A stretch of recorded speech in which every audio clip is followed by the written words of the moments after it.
Under Amour Velociti Elite 2, a super shoes without outsole. Can it live up to the super shoe status? Let's find it out.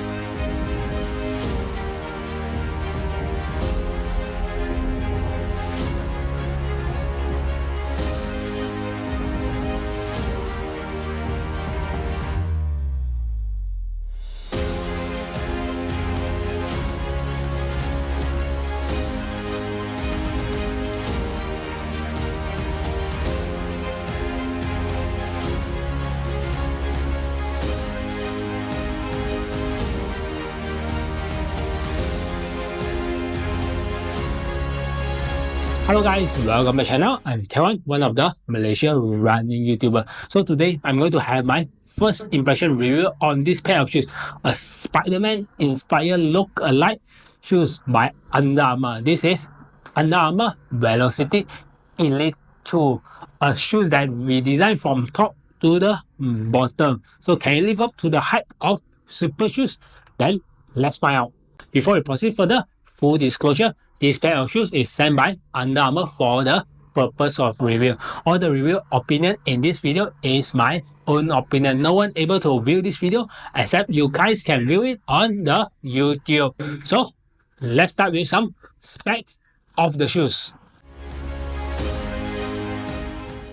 Let's start with some specification of the shoes. For my size, I'm using size US 11 and the weight at 272 grams. For the stack height on the heel here is 39.5 mm. That's 0.5 mm to the maximum of the legal stack height. And the forefoot here is 37.5. You see the numbers, the shoes just 2 mm drop. So it's rather not so conventional than the other super shoes that having like 4 mm, 6 mm or 8 mm drop. But for these shoes, it's just 2 mm drop. So really close to the flat foot type of running shoes with the carbon plates over here. So if you notice the front here is quite aggressive going up on the forefoot. So when I land on the forefoot sensation and the toe sensation, it's really good over here. For the upper, using the Wrap 2.0, it's a new upgrade from the first version. If you look the shoes look very familiar, right? The upper look like the Spider-Man costume. That's why when I started, I say the shoes look a bit like a Spider-Man. So because of the red cloth and the purple line, see the stitching, the string all around look like the Spider-Man costume with the black lining. So make the shoes, the upper actually quite pretty, and actually the upper is very ventilated and very light. But one thing about the upper is because too much stitching, I have some of the hot spot on here that I'm going to talk about it later. For the upper is consider one piece of upper till the end, and the black color is another line, is actually is a stitching, it's not printed, it's a stitching of the string. If they can do it as printing, so it might reduce much more of the weight of the upper. And the lace actually not that long, and actually is quite thin also. If they can make thinner, better. But for this string, it's just nice and it really secure my foot nicely over here. And the padding on the tongue is just very minimum padding. I quite like this tongue because of very minimum padding. Just give just right amount of padding that I need when I try to lace it. When I try to lace it hard, it gives me just nice amount of cushion when I lace it down. Moving back over here, the heel collar, it has some heel collar structure. You can see some heel collar structure and it's very light pad around the heel collar. The overall, the upper, I can say is a very good upper and it's not really absorbing any water. I use it on a long run and a race together. The upper not really absorbing any water. I didn't feel any water squishing inside the shoes during my long run and race that day. For midsole, is using two different kind of material, the Piba material and the EVA material for the outsole, and the middle here is this PIBA and the carbon plate sandwiched between them. If you look closely and see here, you can see like the bubble when you try to press on it, actually is quite soft and very bouncy. If you look closely and see properly, when you run on it, it feels like a shoes that we tried before. That is the Saucony and Northwind Pro 2 and Pro 3 version. The PIBA material here very similar. When I try run on it, it's very similar to that shoes for this one, for the midsole here. The response, the cushion, it's not really that hard, but giving a lot of response that I need when I run on these shoes. It makes the shoes a bit unique compared to the previous version. After they use it much more PIBA than the first version. The first version, the PIBA, I think is very thin, almost similar with the outsole over here.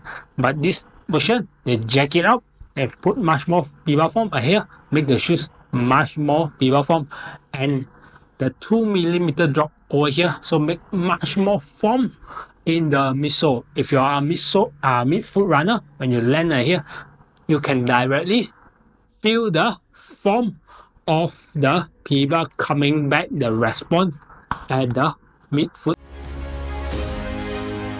For the outsole, you can see is directly one piece of the EVA foam.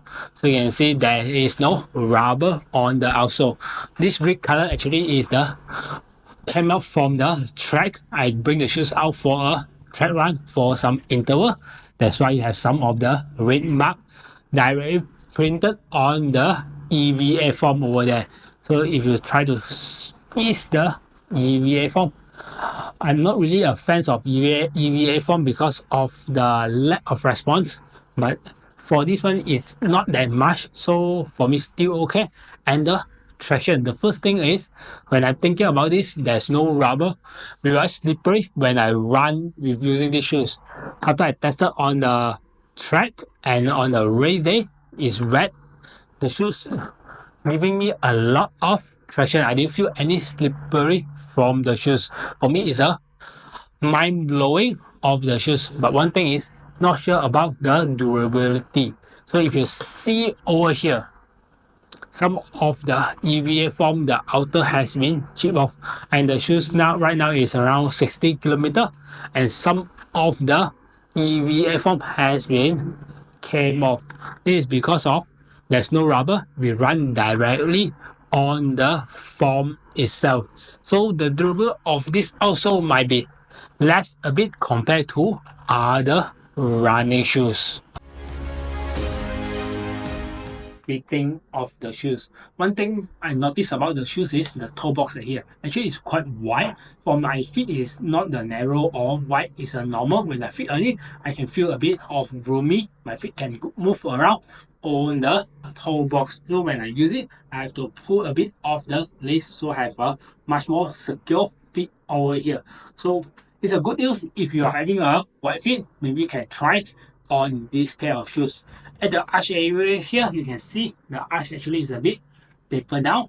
So once it's tapered down, so the edge here, the arch here is more comfortable if you are mid-foot. If you are flat-footer, it might be not comfortable because I have a medium arch, so I still can feel a bit of the arch on this one. I can feel a bit of the foam over here.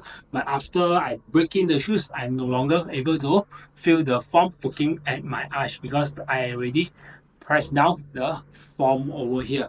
For the back here, this is what I really like about the shoes is the secure fit. The fit at the back over here actually is very secure, maybe because of the foam just nice. When I just tie it up, it had a very secure lockdown fit over here. On the heel, especially the heel, I have a very secure lockdown fit over here, and the shoes really fit really nice to my feet. Except this area, after I break in around 15 km, after I break in 15 km, I'm no longer able to feel the arch pressing over here. For the price, the shoes price at 899 ringgit. If you look at the price points of the super shoes, these shoes considered is the cheapest super shoes among all the brand right now in the market. And if you visit to their website, and there's a 20% off of their shoes. They're priced around 674 ringgit and 25 cents. That right now they're having some discount on this pair of Under Amour Velociti Elite 2. If you want to try out, you can visit to their store or go to their online shop and purchase these shoes to try out. Right now, the shoes ready 50km plus. I will bring the shoes out for 4 runs on these shoes. Even I race with this pair of shoes, and the race go up to the long run. The first 2 runs is 5 and 10km, and I found one thing. There's a hot spot on this. This is my personal experience at this area. I'm not sure, is it because of the black color line or the stitching or the Under Amour logo, because the hotspot is directly over 3 item over here. The 3 item when I see below, this is the area that having a hotspot. It's happened on my right foot, not on my left foot. There's no hotspot on my left foot. There's only the hotspot on the right foot over here on my first 2 runs. Then I found there's some hotspot over here. So I still bring the shoes out for the races. It is around half marathon, but I went out to 33km using this pair of shoes. So during the run, I use some tape. I tape on my feet, tape on my toe, on this area. Then I found there's no more rubbing on the shoes. I'm using socks, a very thin layer of socks, and I can feel the rubbing during my first 2 runs. But on the race, I didn't feel any rubbing because I already taped my toe, because I don't want to have any blister during my race. So it's not really fun to have a blister during your run or your long run. So I tape it up, then I didn't find any hotspot over here. Then on my 4th run, I'm using a slightly thicker socks on my interval, and also same, I didn't feel any hotspot. Just only feel a bit of rubbing on this. Most probably I feel like because of the 3 cross section of the string here.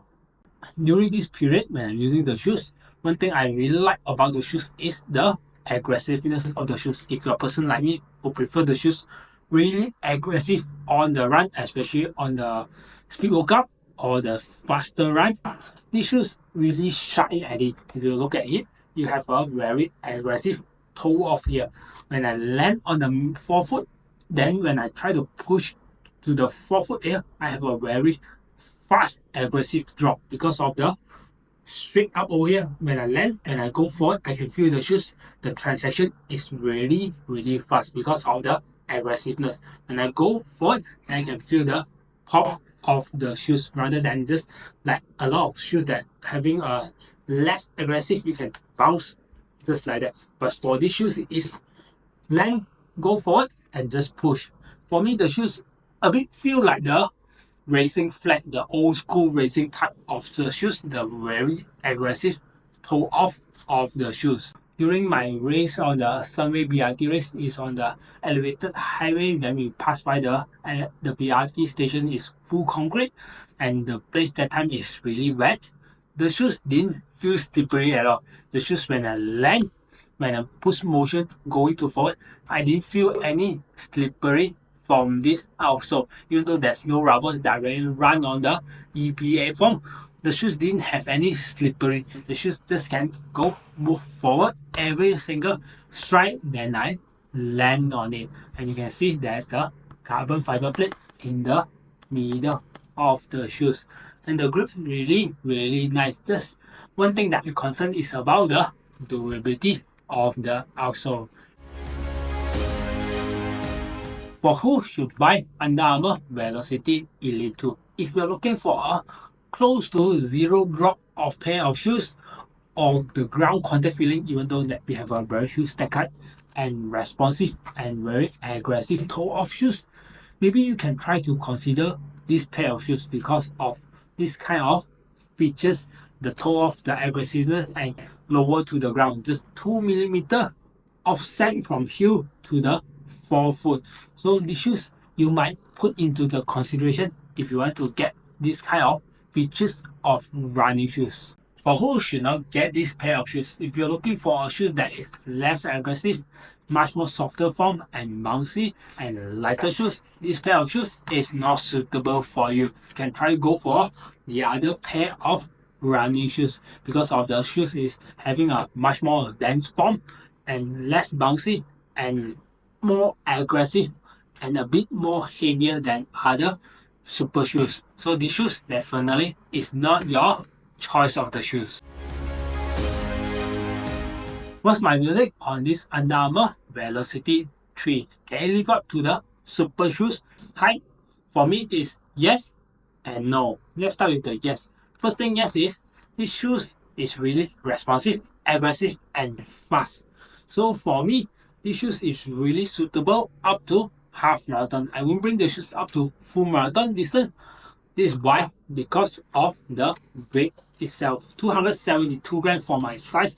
For a marathon seems like a bit heavy side. If the shoes can reduce some of the weight, maybe I will bring up to the full marathon. One thing that turned me down is because of the weight for me to bring it to the full marathon distance. If the shoes lighter, definitely the shoes can live up to that. For me right now, the shoes will be stick up to half marathon or a 30-kilometer long run.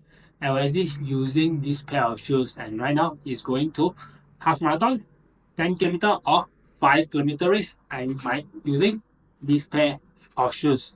So that's all on the Under Amour Velociti Elite 2.